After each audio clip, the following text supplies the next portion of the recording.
সব দোয়া বাদ দেন, একটা দোয়া করেন না, রব্বে করিম তুমি বড় রহমান, তুমি বড় দয়াবান, তোমার দয়া আছে বলে আমার মতো পাপী, আমার মতো জালিম আজকে তোমার দরবারে হাত তোলার সৌভাগ্য পেয়েছে। আল্লাহ তোমার দয়া আছে বলে আজকে আমি এখানে বসতে পেরেছি। আল্লাহ তোমার কাছে আমার একটা ফরিয়াদ। তখন আল্লাহ জিজ্ঞেস করবে, কিরে এত মায়া করে কথা বলতেছে, আমার কিছু লাগবে? তখন না বলবেন, ওনাকে কিছু বলতেই দিচ্ছেন, আপনি সব বলতেই আছেন। এবার আপনি বলবেন, যখন রব্বে করিম জিজ্ঞেস করবে বান্দা কিছু লাগবে, তখন আপনি বলবেন আল্লাহ কিচ্ছু চাই না। তো কিছু একটা চা, আল্লাহ কিচ্ছু চাই না, কিছু একটা চা। এতদিন তো অনেক চাইছস, লিস্টি বলছস, আজকে বলবি না?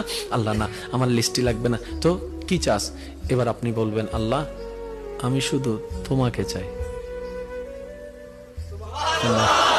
একটু বুঝেন বুঝেন, আল্লাহ আমি কিচ্ছু চাই না, আমি শুধু তোমাকে চাই।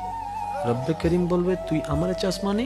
বলে যে আল্লাহ যতদিন বোকা ছিলাম দুনিয়া চেয়েছি, এখন